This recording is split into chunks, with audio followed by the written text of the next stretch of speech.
Thank you. Good evening. It's good to be here.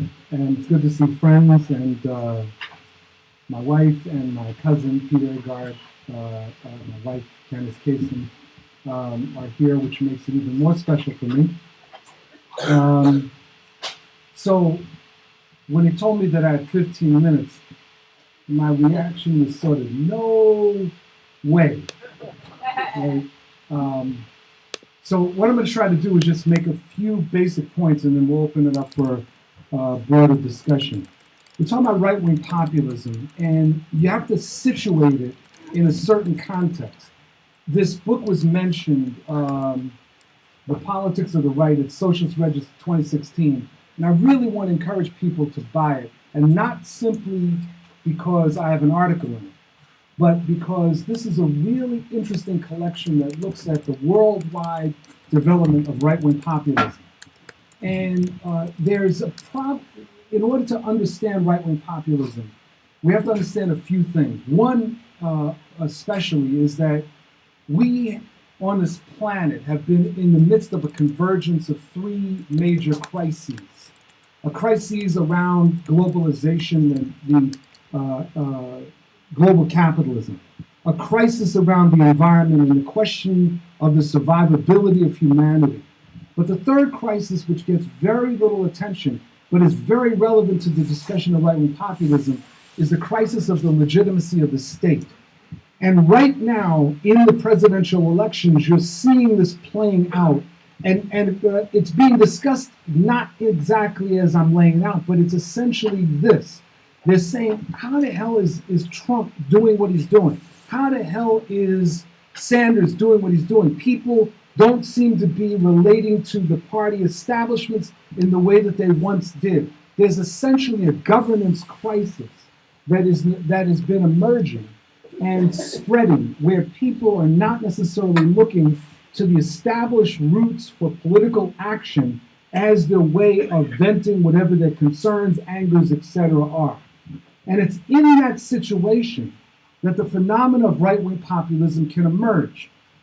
Now, I like to say, and I always say, that right-wing populism is the herpes of capitalism, right? It is in the system. It does not go away, right? It is there. It emerges when the system overall weakens, when there is a larger crisis, and various mechanisms that could be used to suppress it weaken, right-wing populism emerges. And it takes different forms. It's never exactly the same form. For example, in the midst of a financial crisis, right-wing populism frequently takes a vehemently anti-Semitic form. Jew hunting. Right? You look at what the right-wing populists do in a financial crisis, not just an economic crisis, financial crisis, and the right-wing populists start looking to identify the Jews that they identify as having been behind the crisis. But there's other forms of right-wing populism that emerge, and sometimes they're contradictory. Right-wing populism is one of the threats that we face right now. The other is a threat from neoliberal authoritarianism, or what the great and noted theoretician Nicholas Poulantzas called authoritarian statism. There has been a move that is quite demonstrable in the capitalist states since the 70s, a move towards the right in these states, a move towards greater authoritarianism, a move towards reducing the parameters for acceptable political discourse, reducing who can, for example, be exposed in the media and have their views articulated. You can see not simply in the United States, but you look throughout the world and you see this creeping authoritarianism, and it coincides with this evolution of global capitalism and what people call neoliberal globalization. This authoritarian statism, or neoliberal authoritarianism, and right-wing populism are not the same thing. They work together at points, but sometimes they're very much in contradiction. The forces behind authoritarian statism, by and large, are rooted very much in a transnational capitalist class that's been emerging over the last 40 years. and with the very deep integration of capitalism, they are not particularly driven by the idea of nationalism. Whereas right-wing populists, central to right-wing populism, is the notion of nationalism, and usually a very, very reactionary form of nationalism. We on the left sometimes make the mistake of thinking that right-wing populism is right-wing plus populism, and that somehow if we talk to people the right way, who are the base of right-wing populism, we can sort of withdraw the right wing, and they'll stay populist. And we don't appreciate that right-wing populism is a phenomenon. You put the quotes around both things, right-wing populism, put it together, because it is a phenomenon. It's not something that can be disentangled. There is something called left-wing populism, and it's something very different. Right-wing populism identifies certainly the issue of the poor versus the elite. And sometimes we on the left, we hear this and say, oh, Bill O'Reilly is not necessarily that bad, or Pat Buchanan is really not that bad, or whatever. They're saying certain things. They talk about trade agreements and other such things. But if you look deeper in right-wing populism, what you see is something very, very nefarious. What you see in right-wing populism is when they're talking about the elite, they're not talking about the same elite that we're talking about. They're usually talking ethnographically about the elite. It might be Jews, it might be some mixture of Jews and blacks or whatever. They may be talking about the elite in regional terms. This whole phenomenon around cosmopolitanism or the Eastern establishment all gets us away from any issue of class and it obscures what the real enemy is. But the fundamental thing in right-wing populism is the notion of who is the legitimate population and who is the illegitimate population. And thus, when we understand right-wing populism, we have to look and we have to trace it back, as Chip Berlay and Matthew Lyons do it in an excellent book, Right-Wing Populism in America. They trace it back to the origin of the United States as a settler state, and particularly the question of President Andrew Jackson. Because what you see in the development of right-wing populism in the United States is the notion that there is a legitimate population, and that this legitimate population is constantly being screwed over by an other. And that other changes in different periods in time. But underlying the entire notion is racial. So fundamentally for the right-wing populists, the United States is a white republic. That is what you hear in Tea Party rallies, for example. When they're talking about taking back America, they are talking about restoring the notion of the U.S. as a white republic. They're not talking about something else. They're not talking about corruption or whatever, regardless of the rhetoric. They're talking about restoring the basic notion that this is a white republic and that everyone else is a visitor. And that what they're watching and what they're deeply worried about is the changing demographics in this country. But right-wing populism is not limited to the United States. If you look, for example, in Europe, we've been seeing the development of right-wing populism, and right-wing populism has emerged precisely in coinciding with the weakening of the left. As the left around the world has weakened and either has bought into neoliberalism, as you see with the French Socialist Party, or it has otherwise found itself in crisis, the right-wing populists emerge and start articulating certain rhetoric that sometimes seems quite radical, and basically is arguing that the people are being screwed over by these various elites. But what the right-wing populists do in Europe, and we're seeing it here obviously in the United States, is that they start identifying that the problem of these societies is that they're moving away from their national heritage. They're moving away from their core population, their absorption of immigrants and refugees, the changing demographics of all of these countries. And also within right-wing populism is something that the theorist Etienne Balibar argued as what he called neo-racism. Some people call it cultural racism. It's the idea that there are populations that just simply cannot get along. They've gone beyond the issue of biological inferiority. And they're not arguing that certain populations are inferior. They're arguing instead that certain populations are incompatible, right? That Muslims are incompatible from democratic Europe, right? That Mexicans are incompatible with the rest of the United States, etc. It's this neo-racism that has become something very, very common if you look at right-wing populist movements outside of outright fascists.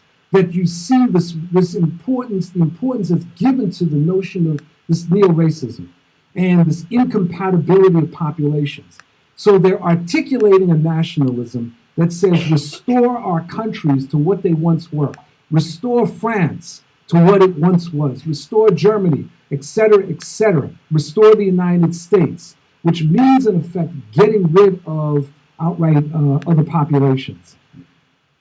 I'm probably running out of time, so let me just make two other points. One, understanding right-wing populism, again, means understanding the nationally specific form of right-wing populism, that it is not identical, that the issues that the Front National is raising in France are not necessarily the same issues that are being raised by the Northern Leagues in Italy, right? So it's not like there's this vast conspiracy and they're all using the same playbook. They may have certain things in common, but in order to confront right-wing populism anywhere, you have to understand what the historical dynamics are in that particular country. A second thing is that within right-wing populism, there are fascist currents. But right-wing populism and fascism are not the same thing. Fascism is a subset of right-wing populism. With fascists, as opposed to right-wing populists, are calling for the complete elimination, regardless of what their language is, complete elimination of any form of democratic capitalism. Their right-wingism is actually quite radical. They really do want to eliminate much of what exists and create a different kind of capitalism. Right? They exist as a subset. Most right-wing populists aren't there yet. Doesn't mean that they can't get there, but they're not necessarily there yet. And so we should be careful when we start throwing around the term fascist. Because see, us in the left, we in the left, you know, let's be honest. Anything that we don't like, we declare to be fascist, right? You know, Giuliani is a fascist. This person's a fascist, right? And what happens is when we use the term that way, it ends up becoming meaningless. It's basically just like cursing somebody, right? Just saying, it's a bastard, right? Right? It offers us nothing. It doesn't help us understand the social base of any of these characters. So we've got to understand that it is a subset. In terms of what we do then, how do we respond? And I want to leave us with a couple of different things. One is that there is a desperate need for a very broad common front against the rise of this right. And that means that we need a large portion of folks that are not necessarily going to agree with us on the left in terms of an alternative society, that are prepared to fight to defend and extend democracy. This becomes critically important, but the second thing is that we cannot also be trapped as a left in simply saying that we're defending the status quo. Because the system itself is bankrupt. And we on the left, we have to be articulating at the same time that we're talking about defending democracy, and the same that we have to be articulating a different vision. Because there's a lot of angry people out there, some for very good reasons, some for very bad reasons. But in either case, people are looking for answers, they're looking for alternatives, and we should be the ones providing them. In the absence of that, the people will look for answers from the right, from the right-wing populists. And that will mean that we on the left have to get our stuff together and become much more united. And as I've been saying for a number of years, we either unite now or we unite in the past. The question of the church is ours.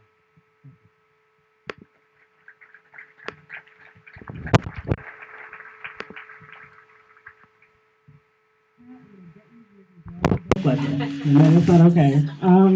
Hi, everybody. My name is Nadia Stevens. And firstly, I just want to say that I'm just really grateful to be here speaking with Ed Ott and Bill Fletcher. I read his book for his class this semester. So this is like a big deal for me. So just in terms of the right, for example, so we know the Republicans they're awful, right? And one is just more conservative than the next. But we all know that Donald Trump is the absolute worst, and he's like the worst that it can be. Like we don't a lot of times they ask you to say, you have to elect one Republican. Like if you had to pick one of the slew of candidates, who would you pick? And it's just so challenging because they're all terrible. But we all know that Trump is the worst, so that's just out of the way. And he's not just the worst because of all the terrible xenophobic things he says. It's because of his support. He has galvanized America behind him. A lot of white, uneducated, economically insecure Americans who live in rural America, and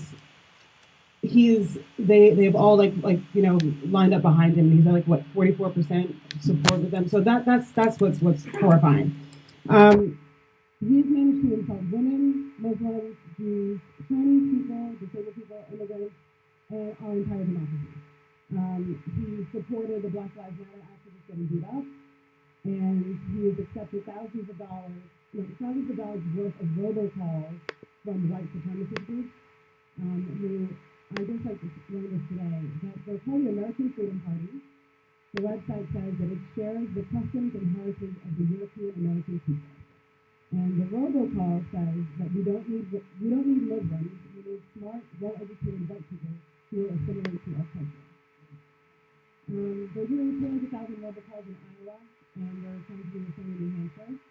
And their membership has recently swelled since Donald Trump has made these comments. And one of the spokespeople said, clearly our movement has been energized by Trump. And they've tried to buy ads on radio, but apparently radio stations haven't allowed them to. So. But that's where we are with that. I saw an article in The Guardian, it was a video actually, that talked about right-wing populism. And they said how it spread across the globe is pretty much exactly what Bill just said. And most Western nations have their own Donald Trump. Like in France, there's someone named Marine Le Pen. In Hungary, it's Viktor Orban. There's Golden Dawn in Greece, and there's others. And they're xenophobic, Islamophobic, demagogues, racists, who play on the insecurities of economically insecure people. And this neoliberal globalization has run amok throughout the world, and corporations, and because of this neoliberal globalization, corporations have become more powerful than governments. And one of the, and since so people feel insecure about all of this happening.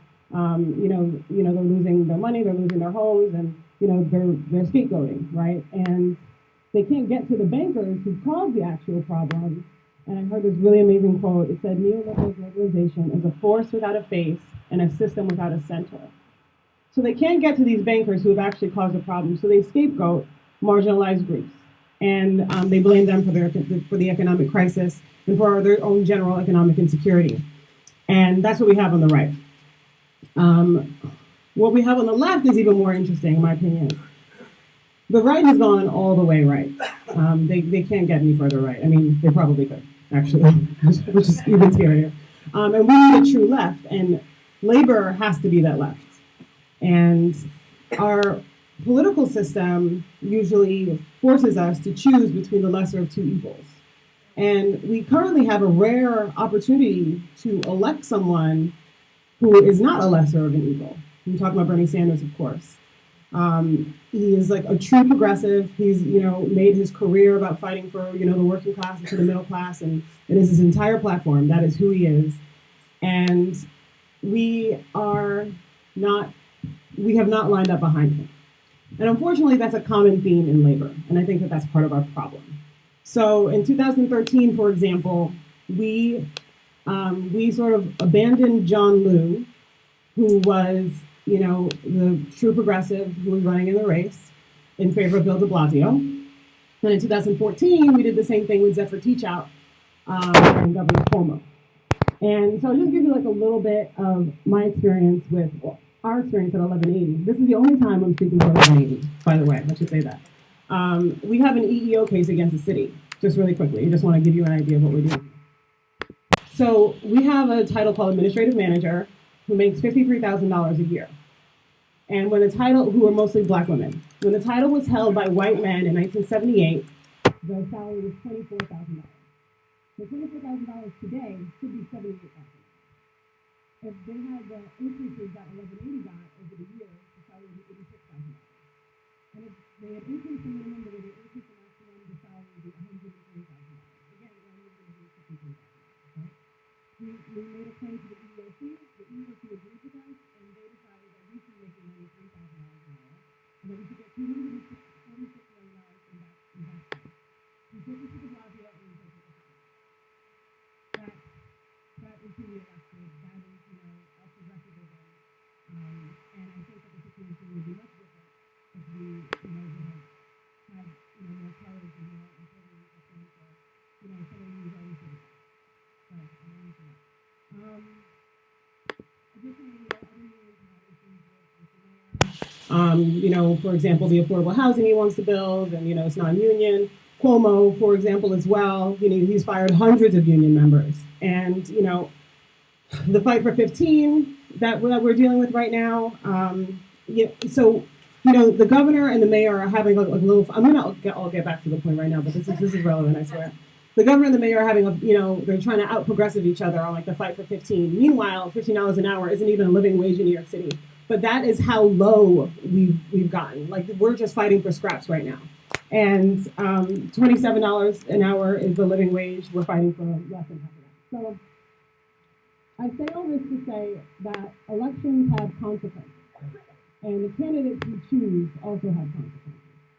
So what Cuomo has done with the PSC, because the PSC supported Teach Out, that's the reason that one of the reasons that the PSC hasn't had a contract in 6 years. So it's important to keep that in mind when you're making choices. But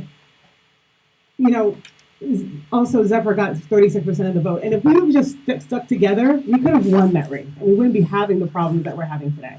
If we would have stuck together with John Liu, it would have been the same thing, I think.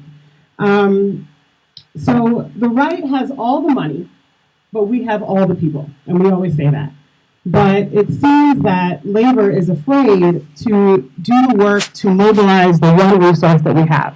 It seems that we underestimate our membership, and we doubt the strength and resolve of our membership to go out and get the work done when facing important choices on candidates that are going to make or break us. And so now we have someone like Bernie Sanders, whose donations come in chunks of $25, who have a plan to close for-profit prisons, tuition-free college against the TPP, has supported the right for LGBTQ people, all that stuff that we all know. And Hillary is doing none of that. That's not what she's doing. A third of her donations come from the people who bankrupted the economy. The big banks, of course. And she wants a $12 an hour minimum wage. So she's supporting something that she's actively campaigning for something that we're not supportive of. But the vast majority of labor is supporting her. And I think that is the problem. I think that we're doing the same thing over and over again, and we're making the same mistakes. For example, she was on the board of Walmart. And we have unions who have fought against Walmart in general, and Walmart and NYC in particular, who are supporting her. People who are fighting for 15, and she's fighting for 12 are supporting her. Unions that will be decimated by the TPP or adversely affected are also supporting her. So it seems like we're digging our own grave and we're not learning any real lessons. We all know that labor is dying. We hear that every day. We're just losing numbers constantly.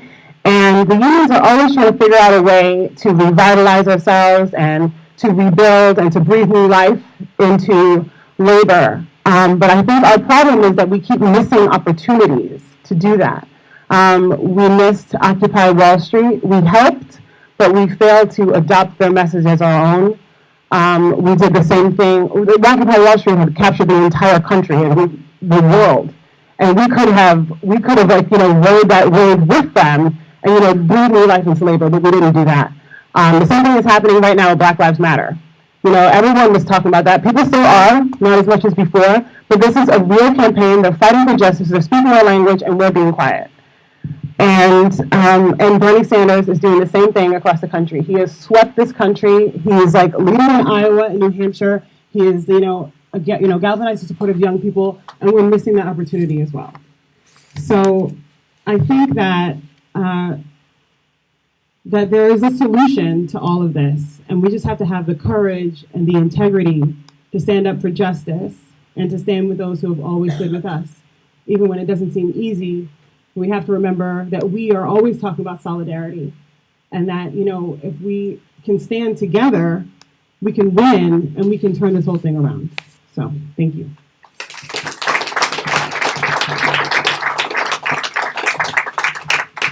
Thank you. I've been asked to announce that the Twitter hashtag for this event is hashtag ultra right. So those of you who are Twitter folks, I would agree. 15 minutes is like, I could listen to Bill an hour and a half, 2 hours, then go get a drink, come back. So we apologize for that. One thing the left has to do is, I think we got to rethink this whole format and provide space where people can come and share ideas more deeply for a longer period of time. It would be valuable. I was learning stuff here today. Thank you. Anyway, Nadia and I are actually colleagues and collaborators on a lot of different things around the city right now, so it's a joy to be up here with her. I don't want to get talk on some of the same terrain that Bill has already covered. I'm going to try to be a little bit more in the moment political. One of the things that we've been talking about at Murphy in our graduate level classes is the right. And one of the things I think that we have to come to terms with, and Bill talked about it briefly, as the left weakens, this right populism strengthens. But we should be aware and never lose sight of the fact that what we are really dealing with here in the political arena is a fabulously funded and more than successful conscious right-wing political movement.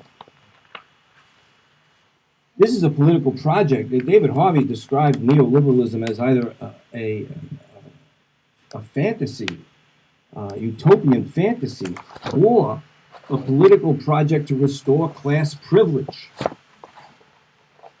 One of the things about right-wing politics in the working class, particularly in a country that has a deep racial history that we have here among white workers, one of the things that I think we have to constantly be aware of is that confronted with the new, the elements of the working class seek to turn back. And this is not a phenomenon unique to the United States. A lot of religious fundamentalism around the world, Christian, Jewish, Hindu, Muslim, whatever, there's an element of their extremes that is also their first attempt, confronted with modernity, is to return to a set of rules we understand. And among the white working class, particularly white men, although certainly not exclusive, as Hillary Clinton is learning, there is a conscious effort to develop a political thrust that will allow them to feel comfortable. And to do that, it ranges from give Social Security and those kinds of benefits to us, protect our jobs, buy American. We started that how long ago? To killing. There is a range of positions in between. But this is funded seriously, heavily by capital. One of the elements of this, and unfortunately I'm old enough to remember the impeach Earl Warren roadside signs that the John Birch Society and others were putting up in the late 50s and 60s, just happened to happen right after Brown versus the Board of Education. Oops. One of the things that the right, or at the founding of National Review, one of their discussions was a conscious effort to capture the courts. It was strengthened under Nixon and further strengthened under Reagan. But this conscious effort to get the courts that they needed and understanding how important that is in a democracy if you want to change the rules. Now, I'm going to talk for a minute as a unionist, because Kevin Lynch is here. He doesn't know this. His wife, Bernice Siegel, who was a great housing activist and lawyer, comes to the Central Labor Council one day when I'm the political director. Now, we had a policy of not getting involved in judge races, because once they're on the bench, they can't even talk to you. So from the labor point of view, there's no return. So she comes in, a longtime housing activist, and Kevin's wife, don't forget, who was pretty important to us, and says, I'm running for judge, I want you to help me. I said, we don't do judges. And she said to me, and I quote, you're pretty fucking stupid. She said, people like me end up in the higher courts. That's why we're losing. I changed my view at that moment, instantly. Instantly. He was absolutely right. It was one of those great moments of clarity. But for our purposes, Fredericks doesn't happen unless it's seen as an arena that's safe to bring it. This is a right wing that fights. Maybe they read General Gia. They only fight when there's a reasonable possibility of victory. And they're well funded. Now, the other thing I'm going to talk about just briefly, it is my own view, and I'm going to lay this out and take the heat for it. Unions, as they're constituted right now, are inadequate to the task, regardless of their politics. They are a 19th, 20th century form. Capitalism has developed way beyond the capacity of enterprise-based unions or large public sector unions dependent on the goodwill of New Deal politics to be any effective political force. There will be elements of the union movement that will struggle to get to the next and support those political bodies that are needed. We are essentially in this room faced with a thrust from the right in a non-existent left, although we can still fill a room. What does the Sanders campaign provide for us? In my own view, it provides the potential for a broad regrouping of people who could become a left opposition. We will probably crack over the question of whether that effort should be in the Democratic Party or out. We can't help ourselves. But for the first time, a guy who never ran as a Democrat before decides to enter in the presidential race and shows the potentials of what we could build as a political opposition. It will require, in my view, two things.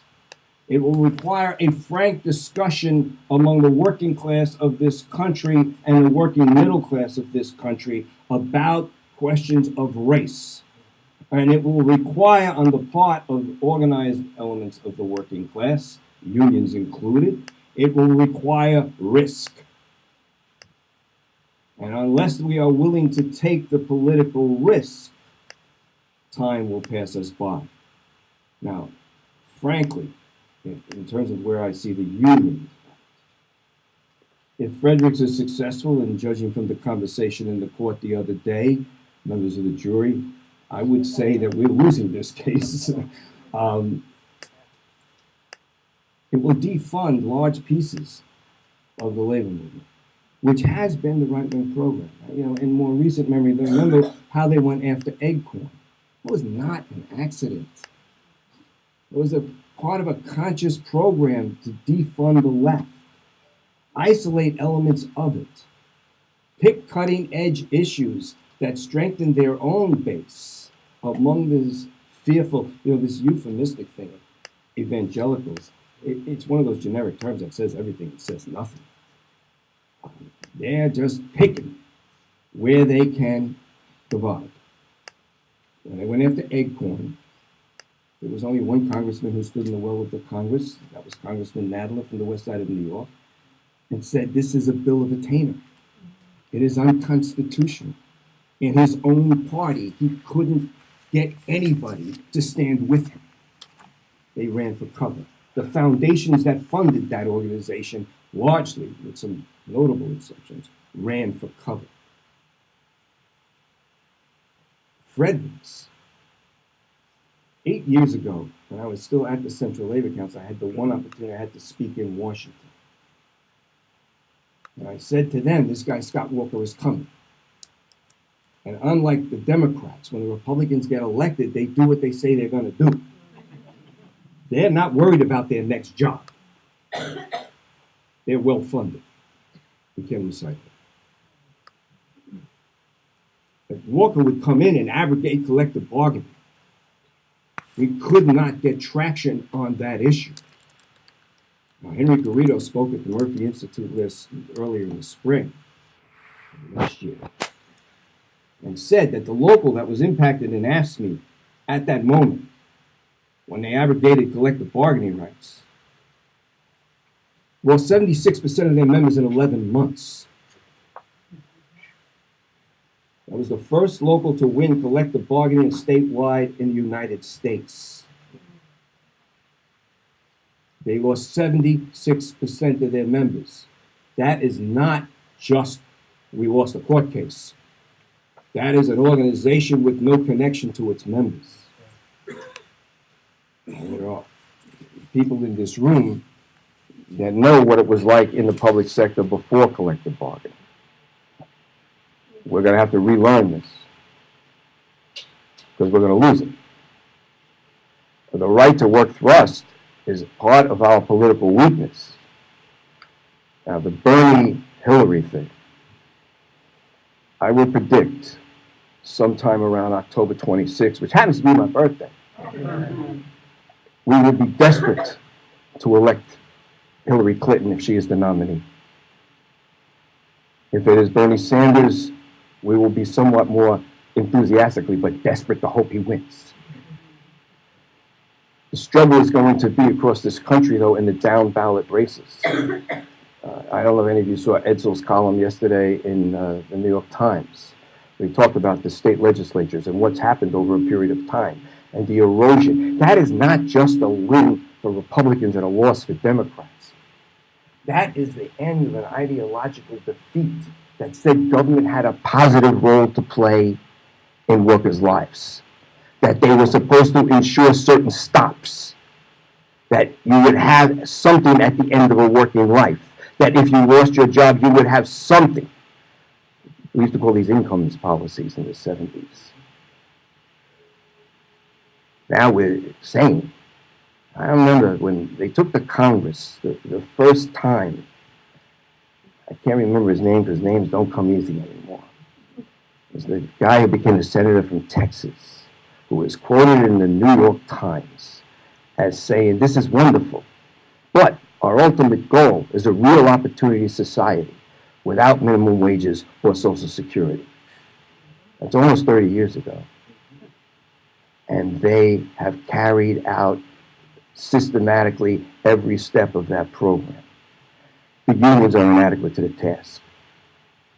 We need a political instrument. The Sanders campaign provides us a glimmer of possibility that we could develop a political movement now. Now, if all we have at the end of this election cycle is that we've elected a Democratic president, and even if we pick up a few congressional seats here or there, take back the Senate, we will spend $400 million in this cycle. We are not helpless, but we got screwed up priorities. Can we build a political opposition in the way that the right did to say that there is an alternative, even to white workers? There is an alternative in your desire for comfort. You don't have to lose everything you had because the world is changing around you. We have the facts. And I would argue, yes, we have the members. We have the people. We don't have the political will. The few organized components of the working class that we do have are unwilling to run the risk. The unions are inadequate to the task. We need a new political instrument. The Sanders campaign, in my view, provides the possibility of developing a weak united front at this moment in opposition to the right. The question for the Sanders campaign and those of us who are supporting him and working on it or observing it is, what's page 2? If we don't win the nomination, what's page 2? If we win the nomination, what's page 2? That is the question. That's all I got. I have no answer.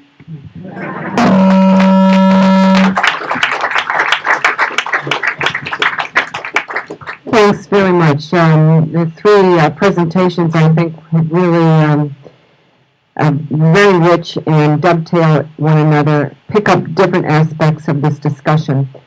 And so we're going to open it up to you to hear what you have to say and think and respond to what you've heard. So I will, Anne will be the timekeeper, and we'll hold you to 2 minutes, okay? So, in your hands? Okay. Sir, go ahead.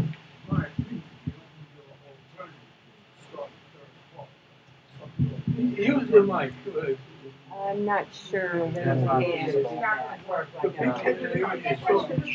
Keep your voice up. All right, I'll Yeah. The only alternative is to start a new party, a third party, and start a movement that way. I mean, that depends on the Democratic Party. The problem is, Labor has been married to the Democratic Party. Thank you. And we'll take a couple more here. At least one thing. So, I'd say that there's, I wouldn't say hopeful, but at least a different aspect of the Trump campaign worth talking about, which is there is somewhat of a rebellion within the Republican Party, which touches on whether you call it fascist or whatever, but it's actually a reaction that's attacking even many of the corporations. Many of the corporations are not happy with Trump, and it's not an accident that's a self-funded candidate doing this, because anti-immigrant rhetoric, some of the racist rhetoric was fine, as long as it only went so far. But the Wall Street Journal, the capitalists, actually want cheap, illegal immigration. They don't want somebody to actually put the wall up, actually cut that off. And there's a significance that that's the defining issue of a Trump campaign. And as somebody who follows Free Republic, the right wing, there's a lot of hatred of the Chamber of Commerce and a lot of that by name. So it's interesting that there is, if we analyze that, where is some divide and conquer that we might be able to play here? Because while Trump is mobilizing their folks, these are folks who have said, literally, and they say it straight up, we've been taken for 30 years. Exactly our analysis, that they've been taken. That's what they're saying about themselves. We don't like Trump as the solution, but they are saying that they are being taken. So there's an opening there that is worth thinking about. Nathan, and there was a woman in the back. Yes, okay. I'm going to take you first, and then Nathan. Oh, I'm sorry. Jason, I'm sorry. Yes, for you. Right. You got to speak up.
Thanks.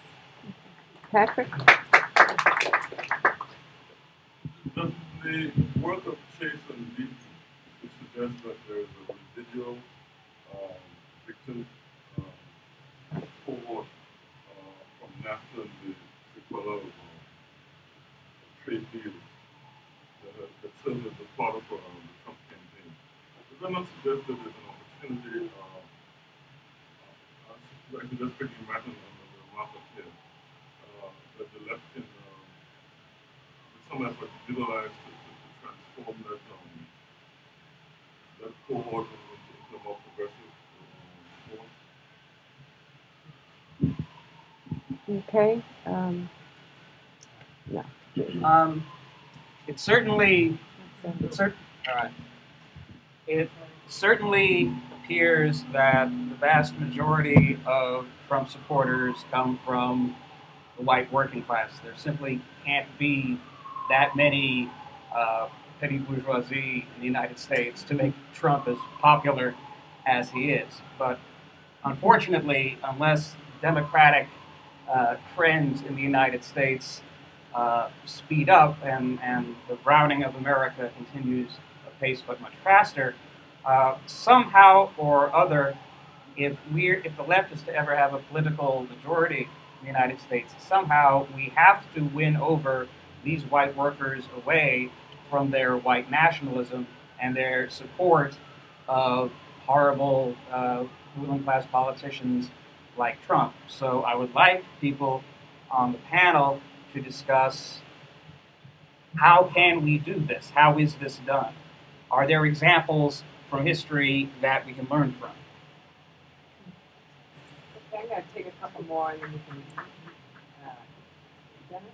And Yeah. This is the Left Labor Project, and we're looking at it from sort of a labor vantage point. But I think we also have to take a step back and look at the fact that, if Donald Trump or Ted Cruz or one of these other yahoos is nominated, if they're going to lose the election, it is going to be because, 90-some% of black people in this country vote against them, and because 80+% of Latinos vote against them. And these people are working class people. The proportion of both populations who are actually in the working class is substantially higher than that of white people. So I think we have to, when we're thinking about it and when we're framing it, especially in light of the inadequacies of the trade union movement, to, mobilize and to provide a force and a place for regroupment, I think maybe we have to look at these other social forces and the movements arising within them. The Dreamers and Black Lives Matter and stuff like that, to actually provide the leading impetus for whatever kind of rebuilding and rethinking that Ed and I think also the other panelists are speaking directly to or hinting at. Juliet.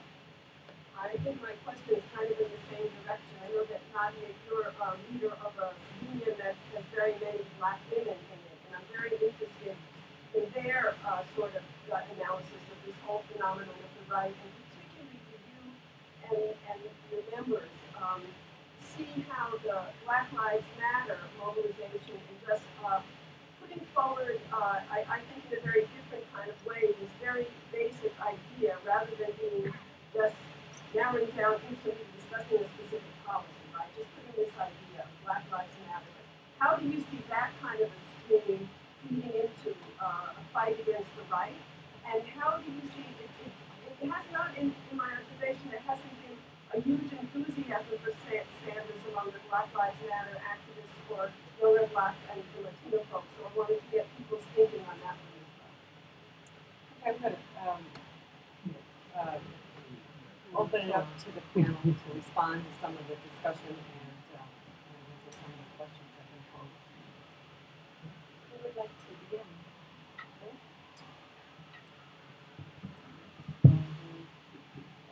Okay.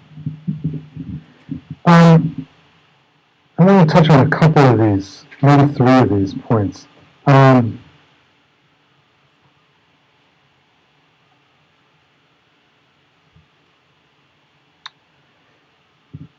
first is about,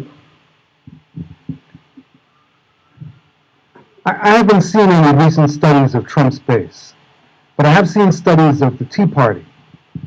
And there was an assumption that many people are making that the Tea Party was a white working class movement. And it turns out that is not the case. That in many ways you could say that the Tea Party represented older, white, sort of petty bourgeois, lower, some segments of the stable working class that were feeling very precarious, feeling very threatened. And so this notion that it was like all these white workers running around turned out to be wrong. It doesn't mean that there wasn't support. And this is true around the world, that there is working class support for right-wing populist movements. But we need to be very careful about jumping to certain conclusions. Now, one thing that we can see in the global north is that the workforces, the so-called native, and I say so-called native workforces, have felt very threatened by the reorganization of capitalism. They've felt very threatened as industries have moved out. In the background to a lot of this is that the imperial privilege which many of these working classes existed in has started to collapse. And I'm saying that as opposed to racial privilege. The imperial privilege, in other words, this, at one point in France, the French non-immigrant workers had fairly stable jobs, and they didn't care that much about Algerian immigrants, even though they hated them. They didn't care that much about Algerian immigrants coming in and working. But when industries started collapsing, the right-wing populists said they're collapsing because of these immigrants. You're losing out because of these immigrants. Now, I've done this study, and I'm going to do it again tomorrow, and just ask for a show of hands, and maybe we can do it here. How many factories have been closed by undocumented workers? Let's just a show. I mean, don't be shy, right? How many auto factories have been closed by undocumented workers? How about coal mines, right? And see, this is the discussion that we have to actually have with white workers.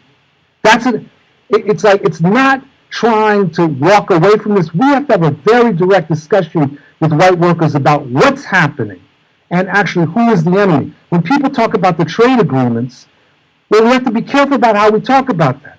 Of course we should oppose most of these neoliberal trade agreements. But you see, one thing that's really amazing is that so many people in the United States, including workers, including union members, didn't give a damn about trade agreements if they were screwing people in Latin America. They didn't, right? As long as we were cool, the hell with everybody else, right? If factories were burning in Bangladesh and people were burning in them, as long as I can come home to my, 3 meals, have my job, everything is cool. We have to have these kind of discussions. This is not simply about let's join together, kumbaya, and move forward. That's not the way we're going to be able to defeat right-wing populism. The right-wing populists have much better arguments, and more importantly, they appeal to that a combination of the racial sense, but also the loss of imperial privilege. The feeling that, when Trump says, make America great again, what does he mean? He means the ability of the United States to invade any country that it wants to and not be stopped. The ability to take on any other power and not be stopped. He basically is saying he wants a resurgence. It's a revanchism. And we've got to be explicit about this. There is no common ground between us and the right-wing populists. We have to destroy them. They have to be destroyed as a movement. We've got to win over as much of the base as is possible. Now, one of the things we also have to keep in mind is that in fascist movements, and there's very well documented in Germany and Italy, the fascists at different points would appeal to the working class And they would often do it with anti-corporate arguments. You can look at Benito Mussolini's rhetoric and even Hitler's rhetoric at different points. The people that constituted the stormtroopers were talking about what? A national revolution. Their argument and why Hitler eliminated them and united the long knives is that they were saying, okay, now we've elected you, now you've got to carry out the national revolution against the big bourgeoisie, right? There was a segment of the Nazi movement that was in fact anti-corporate, but at the same time, in their anti-corporate approach, again, with all of these fascists, the question was who was the relevant population? They were anti-corporate and vehemently anti-Jew.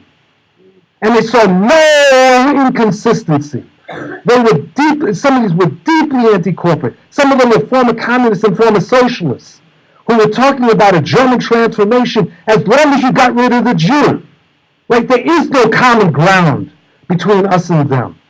Right? And so we can't, this was one of my sources of incredible feeling in the labor movement, when people would share a spot with Pat Buchanan, as if we can have a united front with these people. They are part of the enemy, and we have to demonstrate that with white workers. This issue of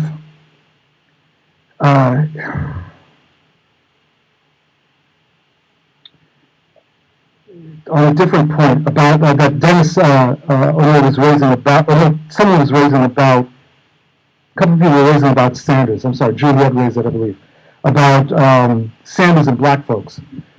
The problem, in my opinion, and I am going to step on toes, and the problem is not that black folks and Latinos are unenthusiastic about the Sanders campaign.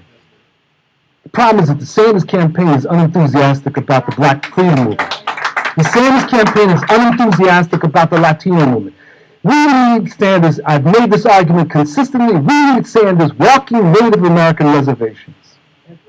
We need Sanders walking through East LA, right? We need him sitting down with leaders and communities of color, not simply to tell them why they should support him, but why he should support them.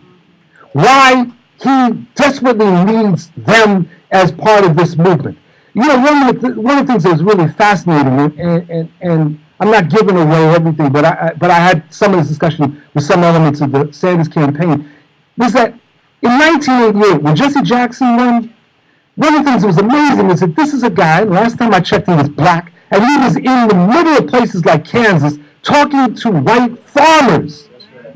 He was in Jay Lane. That's right.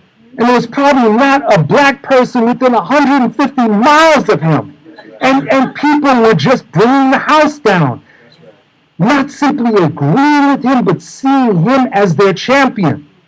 The question is, why are African Americans and Latinos and Native Americans and others not seeing Sanders as their champion? There's a difference between saying, yeah, I support the guy, and another by saying, yes, we are with him. He is speaking for us. He is speaking our language. The question is, when is the Sanders campaign going to get that? Do they have to wait until they lose? Do they have to wait until Hillary, who is so good at talking to black folks, is able to mobilize black folks in the South and run Sanders people out of the South? Is that when it's going to be? Is that when people are going to engage in some sort of damn self-criticism? I mean, do they have to really wait to that? What is the problem? Right, so the issue is not that we're sitting back. Right? The problem is that the Sanders campaign doesn't understand the history of the United States. It does not understand what people have called the national question. It does not understand the centrality of the African American movement, of the Latino movements and others. And if it doesn't get it soon, it is going to get its ass kicked. And then we might be looking at a very, very gloomy fall. Yeah.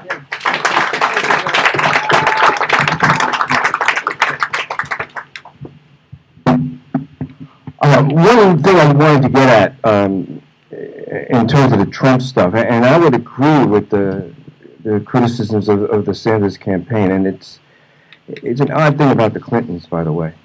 We saw this with Bill Clinton. He was really comfortable in black churches anywhere he walked into. And yet he did welfare reform. Right? Sanders, this is one of the problems with the left. It's that here we are, we're stuck with a 76-year-old socialist from Vermont. He's our standard bearer. He's the only major candidate in the history of my life that's run as a socialist. Right? So, Bill Lynch, who's dead now, told me this. You play the cards you dealt. There are questions, where do we go from here? Where can we forge this? I want to talk about the Trump phenomenon, though, because I think that the message, and you saw it in history, Mussolini is used after the workers in Turin are crushed in their strikes, because capital understood, we got our foot in their throat, we're not letting them up. Trump is part of that voice that says to an element, a section, you are uniquely damaged by this change in the world, and you are uniquely damaged by foreigners, by blacks. It's a dangerous message. Whether you can win them over in the long run is one thing. I think you first need to isolate them as a political movement, and to do that we need to develop, as they say in Cuba, a greater unity. There is no left. There's a left-ish milieu. It's in this room tonight. There is the potential of revitalizing coalitions. Black Lives Matter presents the possibility of a new coalition, if people are willing to coalesce. Now, in some ways, and Roger, maybe you'll help us out with this later on, they remind me more of SNCC, in that they share with Occupy Wall Street a view of a horizontal organization and don't trust leadership, black or white.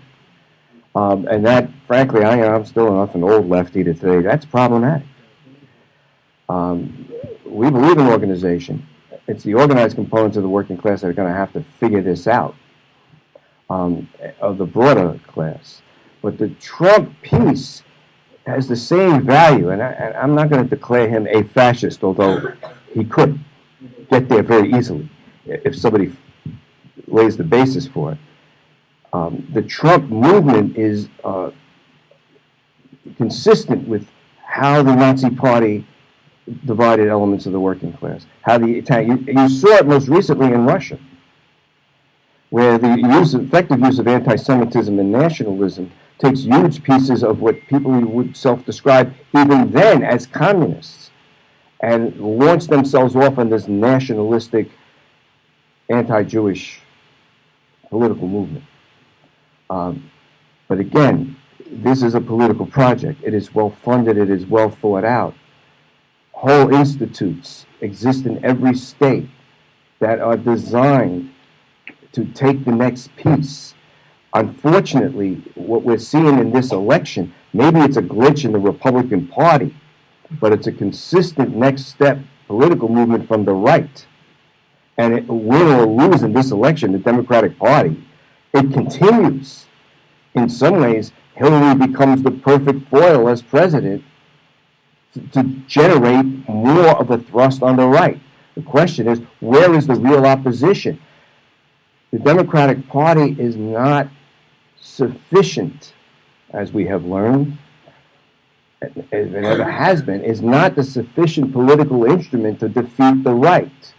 The question is, can people like the folks in this room who are involved in various types of organizations, can we form a political opposition and spend 40 years trying to win?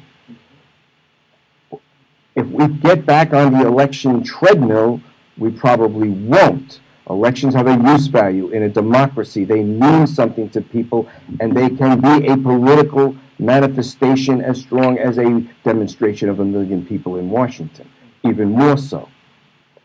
But we have no political party that is declared for the working class. We have no political party that articulates a unified racial message. Sorry, no Democrat does that. I don't care who they are at the national level. This is a complicated political moment. What I would insist, though, that the Sanders campaign allows us to have something of a vehicle to have this debate, have this discussion. But I say what I said in the first part. What is page 2? And for those who are declared for Bernie, as I am, understanding that Hillary will probably be the Democratic nominee and possibly the president, I see it as part of developing a left opposition, which we desperately need.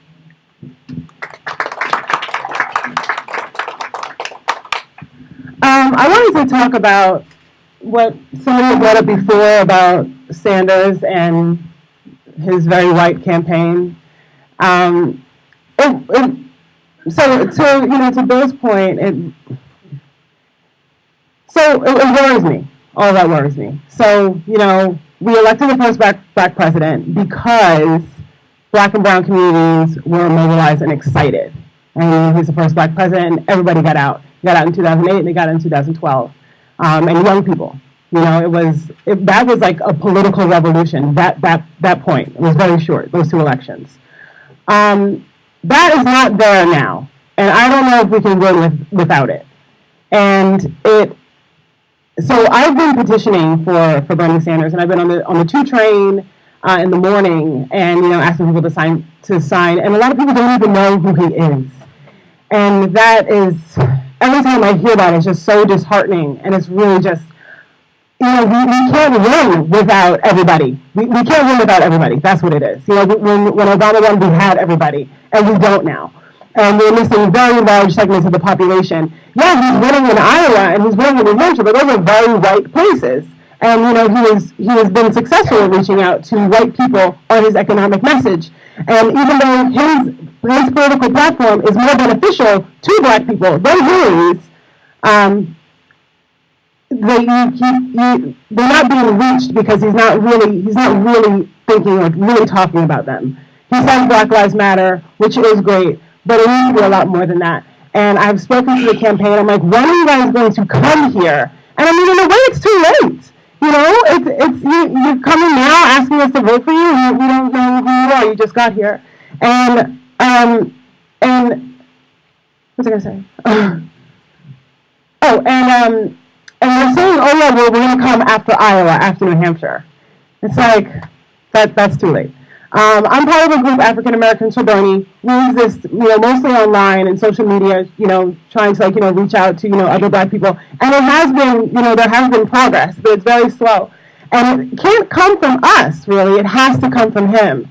And he's made small steps, but it needs to be a lot greater because otherwise he's going to lose. That's all there is to it. And that's awful. Because Hillary, I mean, it's just so insulting to me because Hillary Clinton, does the nay-nay on Ellen, and, that's how she's reaching out to the black community. She makes, her logo, the Kwanzaa candles, and that's how she's reaching out to the black community. Meanwhile, she stood up for the crime bill when she wasn't even elected office.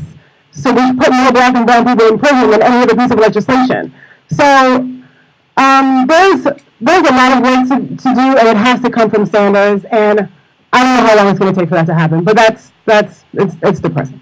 The question about mobilizing workers, and I know that, and energizing workers, and I know that that's something that I said, but I honestly don't even know how to do that. Benny Alvarez said that, after we got, significant legislation passed and, labor unions were successful and our members were doing well, so we got rich, we got fat, we got lazy. And, people, there aren't 8-year-olds in coal mines today. Nobody's working 24 hours a day like they did, before, legislation was passed that prohibited that. And, people are kind of comfortable. People in unions, people our members, they're not firmly middle class, but they're okay. I don't think that there's going to be a real revitalization of members until it just goes completely downhill, till everything goes to crap. And Richard Trumka was saying that the only way we're going to revitalize the labor movement, or something to the effect, don't quote me, is to get rid of the Wagner Act, to get rid of all these protections that we have today, because of them, people aren't energized to do anything more. And so, I don't have an answer to that. But I don't think that anything is going to get better until it gets a lot worse. And what scares me is that it's already really bad. So, this is just a very depressing conversation.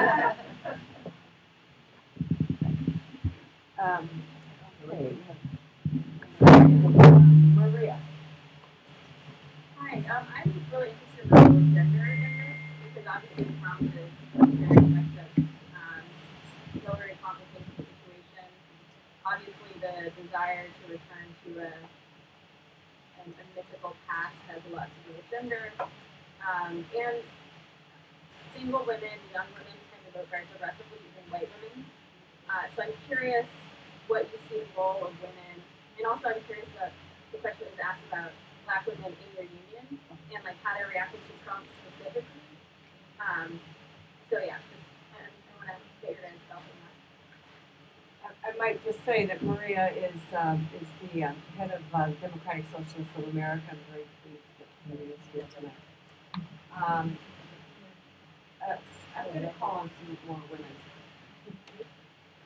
And I've watched a lot of progressive campaigns. There's never a page two. Jackson campaign had a real possibility to shut it down. We thought we were building a rainbow coalition. He shut it down.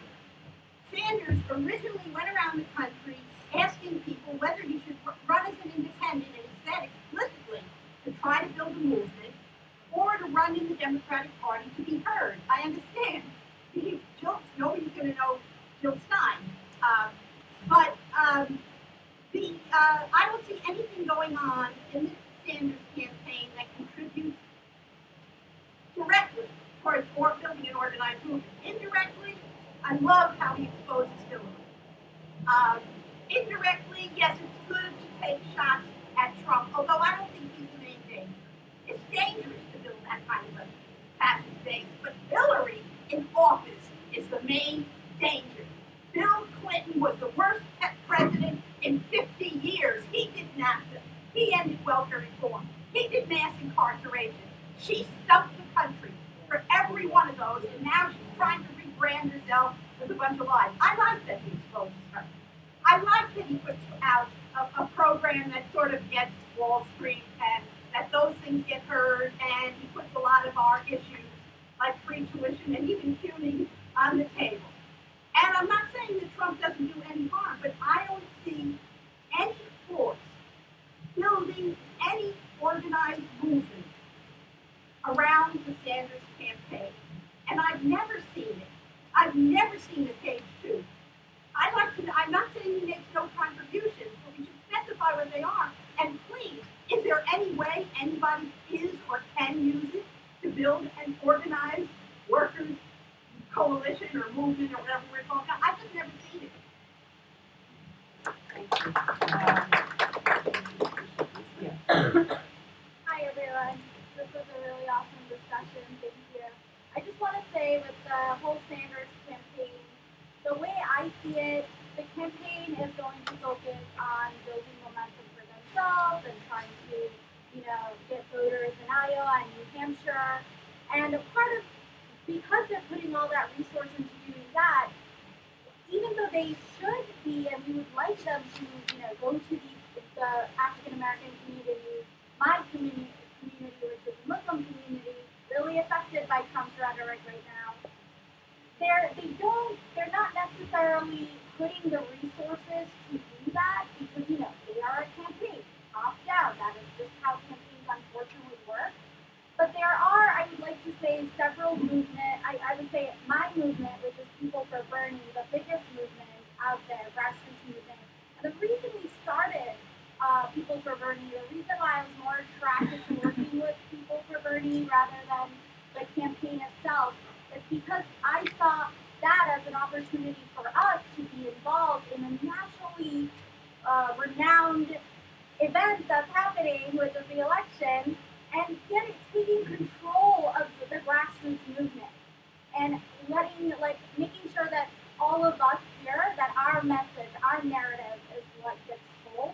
And because it coincides with what Sanders' message is about income inequality, Black Lives Matter, I really think as the left labor as labor, we should invest in those grassroots movements, and because the grassroots movement, they're locally organizing with the other, people, like regular people who've never really been involved in politics.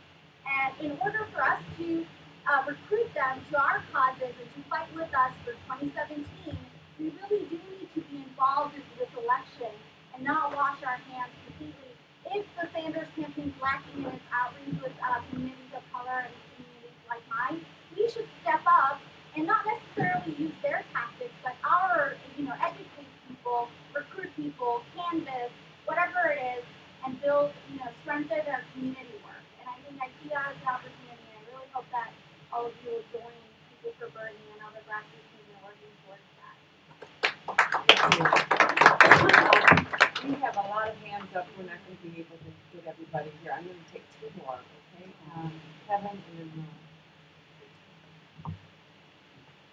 So one question that we're going to have to face immediately is how do we deal with the fact that 90% of the labor movement has opted to go with Hillary? And the first thing we have to do there is to be clear on the dimensions of the mistake they're making. They're opting to go with a segment of the Democratic Party which is proven again and again and again that they're going to treat labor with contempt. And even if they're in power, labor's own working class power will not be increased. Now, I spent 50 years defending unions. Nobody can call me anti-union. And I'm not like stupidly anti-union leadership of elected people.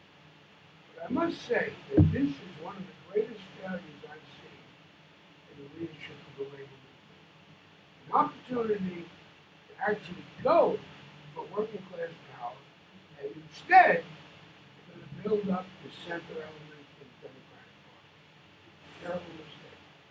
I would say that the only answer to this, the only way to build this labor movement, is to go with Sanders and to collect as many of these new adherents as possible, and to give them some working class energy, and let them go out and build the labor movement.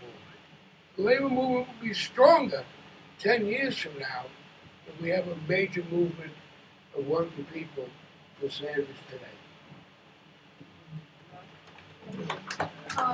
You don't recognize old people? Hey, what am I, a chippy? Yeah. Am I a chippy? I'm getting older too, don't worry. Okay, we'll get to you. Okay, so just a couple of things quickly. One is, I hope that the Sanders campaign gets stronger, goes to more communities of color, gets more aggressive leaders and all of that. One thing I pointed out, I also don't see Sanders in white communities really taking on racism and white supremacy. He does in terms of his slogans and people really engaging, and I think he should be more in that too. But number two, Ed was talking about the need for United Front. I agree with that. I don't think we can depend on campaigns to do it for us. It'd be nice if it came back from the Rainbow Coalition was a hopeful thing, Bernie maybe, but I think we got to do it for our Lieutenant Smith will come out of the campaign. Just like, and I don't want to draw this around too closely, but the Tea Party didn't come directly out of the campaign. It came out of certain thinkers. I mean, why don't we have the ability to share the money? And why don't we have the ability to come out with a long-range plan to change the balance of forces and to do the work in all the communities and work with the good Black Lives Matter and labor to help our that's really the question. You don't necessarily need a full-fledged party, you need some kind of organization. The last thing I'm going to say is I think in some ways I'm more worried about Cruz than Tom. I think Cruz really has a lot of support. He's more, he may have been around and he's really a little bit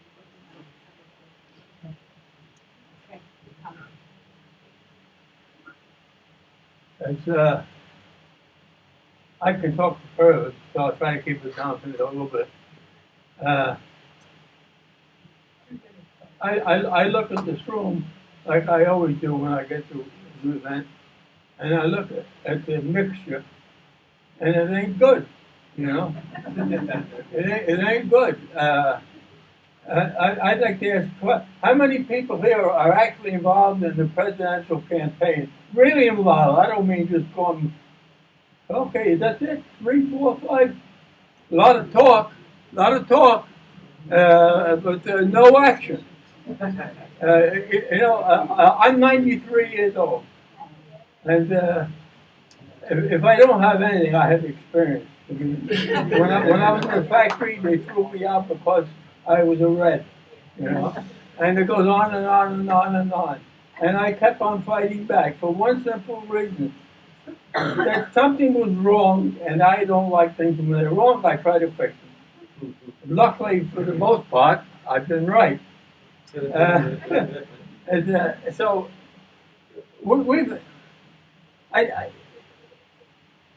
we spend more time. I know I never heard the word in this day and age. Karl Marx once said, or hey, 1 minute. Give me 2, all right? Anyway, before I go on, I think we should thank Larry Moskowitz for, I don't know how much, of helping put this together. Anyway, he gave me the invitation. And the labor movement, everybody, there's 2 sides of what you see out there. Working people who are making it don't give a damn about the ones that ain't. And my co-op was a good example. When they went on strike, I supported the union because I couldn't think of doing otherwise. And but when I thought about it afterwards, the union wasn't doing anything to make it possible for the people in my co-ops in Metro-Loma, right, to afford the raises that they wanted. They got some of the raises. So it made me realize that I've been preaching for years about labor and community united. I know I'm not the only one. If I were, it would never become national policy. But now that it's national policy in the labor movement, in the 40 years that I've lived in this co-op, never once did a union person come and knock on my door. Never once. And I open my mouth enough wherever I enter them to know they got a friend. So there's something wrong. The sense of unity that we build, we don't have unity among ourselves. I mean, the one thing I've been realizing lately is, with all the talk and everything else, the biggest problem, the biggest lack of unity is among the labor movement. And by God, when I say that, I say it as a friend. And those who know me know I ain't bold. And I'm not. I mean it. And so we gotta start thinking in terms. When we leave here, everybody's going to be happy. They're going to break off and talk and get their points in. But how many out of this meeting are going to go out there and get involved in the campaign, other than the 5 names that were there? I'm going to shut up. I'm going to shut up. So, what's that thing? You gotta do the walk. Is that the way they say it? You got to do the walk. So if you're going to talk, you got to do the walk.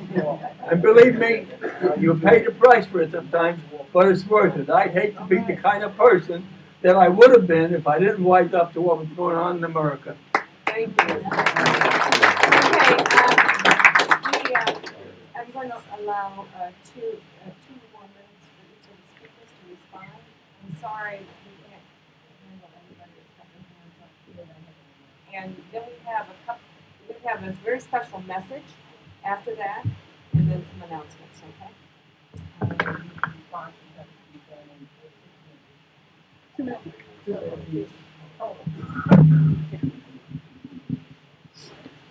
Thank you. Yes, thank you very much for inviting me to speak. 3 points.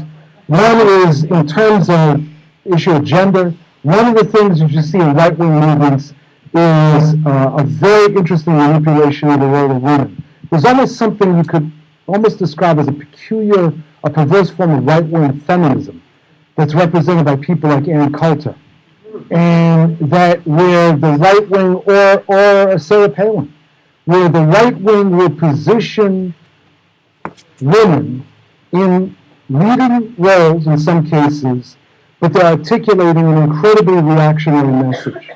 And the message that you see that's very consistent in right-wing populist movements is one of retreat to the safer times when the roles in the family were much more clear, very defined with male dominance.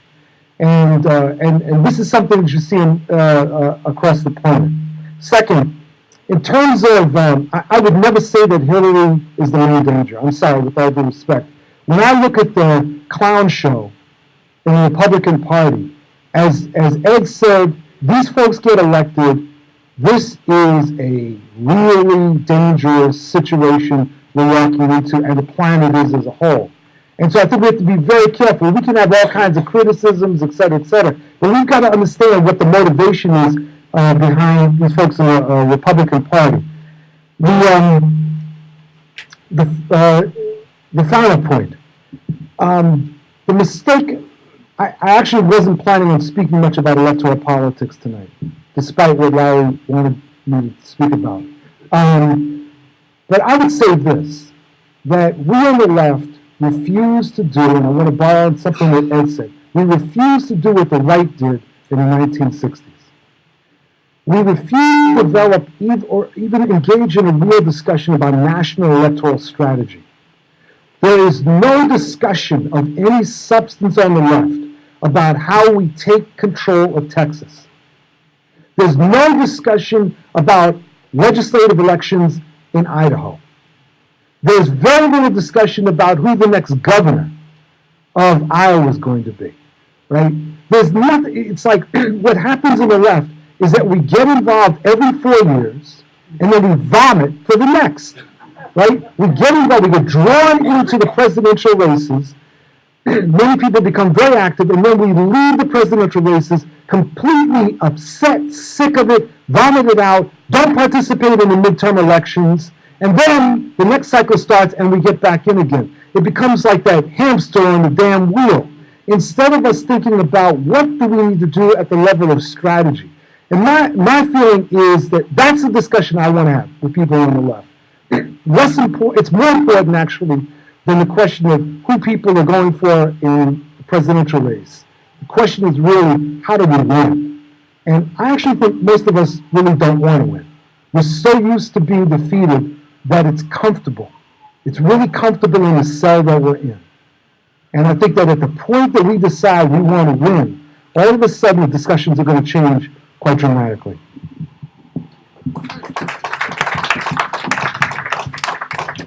So very quickly, I wanted to say, so that Momita doesn't get mad at me, she's gone now, but obviously I'm very supportive of Sanders.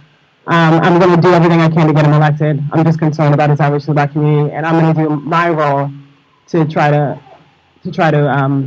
fix that as much as I can. The other thing, so two people had asked questions about Black women, and it seems like a lot of Black women are supportive of Hillary, and it makes me very sad. And in my union, I know that CWA, the international union, has supported Bernie Sanders, and the Local 1180 hasn't made a determination, but I think that that's the route that we're going to go. I think it has not been decided, and I think that if that happens, that we're going to do everything we can to try to make them understand why this. But then again, you're talking down to communities of color, but this is something that is going to be better for us than Hillary would be for us as labor people, as working people, and as communities of color. So, but I think that that's going to require a lot of conversation and not a lot of talking at the members. It's going to require a lot of interaction and back and forth in order for them to be okay with the choice that we end up all making together. But I know that's why I'm working for him or supporting him, because I know that he's what's best for me and people who look like me. So I just wanted to end with that because I know Anne's looking at me. So. I'll try to be really 1 minute. The question of winning comes up, and in the short term, I always like to pose that question: what is winning in this 2016? If it is that we've elected a Democratic president, either one of the two candidates, we haven't won. I think that if the left is going to have anything in this campaign, we come out of this with a beginning of some kind of ongoing effort that is opposition. When President Obama got elected, I'm just going to call this one out. When President Obama got elected, the organized labor was pushing for the Employee Free Choice Act. Now, the only place that President Obama even heard of that was from union leaders, because he wasn't even invited to a whole lot of union halls. And when he did hear it, he only heard it in union halls. The Lilly Ledbetter bill, which was the first bill he signed, he heard it everywhere. And women's movement did an incredible job of getting that into churches, community organizations, in the broader movement. Patrick Gaspard, who once used to work in this building, him and I were on a panel together a couple of years ago, and he said that. And the other thing is, and I want to say this here, the President's been accused by large portions of the labor movement of having not supported the Employee Free Choice Act after saying he did. And he never told them he would. In the campaign, and in those days, I was actually in the room sometimes. What he said was, if you can pass it, I'll sign it. And any amateur labor political operative will tell you that means they're against it. When a legislator tells you that they will sign it if it comes before them, they don't really support it. They are opposed to it. So it's unfair to the president. He was upfront about that from day one. And that, basically what he was saying to us, and I'll say us because I was in leadership in those days, was that if you have the strength to pass it, I'll have to sign it. But we didn't have the strength to pass it. We are in denial as to what the real inventory of this movement is. And we do have an opportunity here to rally the forces and hopefully start a new beginning. And that's all I have to say on this. Do you want me to go right into it? Yes. I've been asked to do a thing for the project. I am a member of the Left Labor Project. How many people in this room are members of the Left Labor Project? Okay. Those of you who are not and in this room, unless you're reporters or spies, you're criminals. The project should be supported. This is part of an ongoing discussion. Many of us involved in organized unions. Others are involved in different aspects of the broader working class and labor movements. This is a place to bring your ideas. And my experience has been at the various forums here and in the discussions of the regular meetings. People are coming here to try to get new ideas. Some of the things that we heard tonight are things that the left needs to struggle with. Providing forums where someone like Bill Fletcher can come in here and talk to people who would self-describe as left or socialist or radical. This is a safe space. You have these discussions sometimes in your unions. The reprisals are immediate and measurable. We need to rethink this whole project. The original Marxist project was to try to understand how capitalism worked. In the face of our political weakness, maybe we should start there. But the elections are something that get imposed on us in a democracy, and they mean something to people. To abdicate on them. I could see you taking to the streets on election day and saying this is all bullshit. We want something else, but to ignore it is a mistake.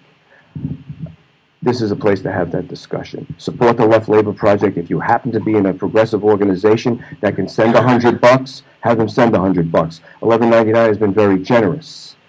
But we need to be able to begin to stand on our own 2 feet. So if you can get your union to pay attention to this, please do.